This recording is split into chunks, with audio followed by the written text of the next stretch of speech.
सोलापूर जिल्ह्यामध्ये काल सायंकाळी वादळी वारा आणि अवकाळी पावसामुळे मोठ्या प्रमाणात शेती पिकांचं नुकसान जे आहे ते झाल्याचं चित्र आपल्याला पाहायला मिळतं। आपण आता आहोत सोलापूर जिल्ह्यातील मोहोळ तालुक्यातल्या पापरी या गावामध्ये। पापरी या गावामध्ये ही पाटील वस्ती आहे आणि आपण पाहतोय कशा पद्धतीनं ही संपूर्ण केळीची बाग जी आहे ती होत्याची नव्हती झाल्याचं चित्र आपल्याला पाहायला मिळते। अतिशय विदारक अवस्था या पाटील वस्तीच्या इथली केळी बागेची झालेली आपल्याला पाहायला मिळत आहेत।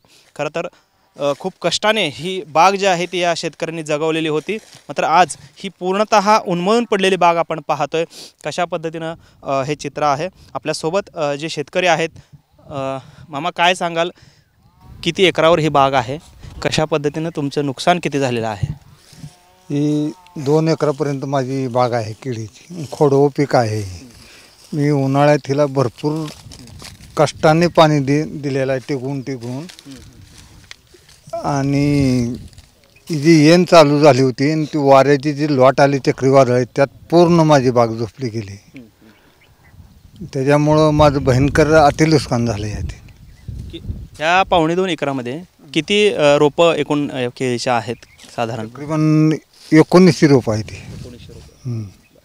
पूर्णपणे झोपलेले आहे, उद्ध्वस्त, काहीच जिवंत नाही आहेत आणि ना माझ्या हाती काय लागत आहे तिला। आता किती खर्च केला होता या बागेला या पूर्ण आता? पण हे खोडवं पीक असल्या कारण 60-70 हजार रुपये गेलेत, कारण हे पहिलं पीक गेल्यामुळं दुसरं रोपटं त्या कालावधीत अर्धवट वया तयार झालेलं होतं आणि बाकीचा नंतरचा खर्च केलेला आहे।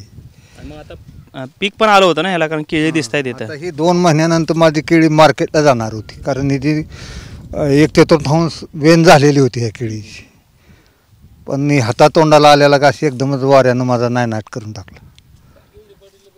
आपण पाहतोय कशा पद्धतीनं हे खरं तर पीक याला आलेलं आहे आणि ही केळी जी आहे ती 1-2 महिन्यामध्ये बाजारात जाणार होती, मात्र तत्पूर्वीच निसर्गाने जो आहे ती अहोकृपा केलेली आणि त्यामुळे या शेतकऱ्याची पूर्णतः बाग जी आहे ते आपण उन्मळून पडलेली पाहायला मिळतं। आपण पाहतो या मुळांसहित ही बाग जी आहे कशा पद्धतीने ही रोपं जी आहेत ते पूर्णतः उन्मळून पडलेले चित्र जे आहे ते भयान चित्र आपल्याला या ठिकाणी या मोहोळ तालुक्यातल्या पापरी गावामध्ये पाहायला मिळते।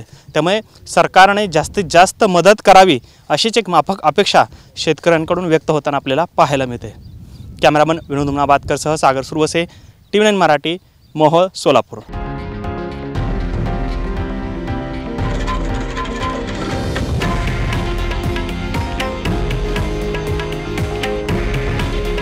हे आहे देशातील नंबर 1 न्यूज नेटवर्क आणि आपण पाहत आहात TV9 मराठी।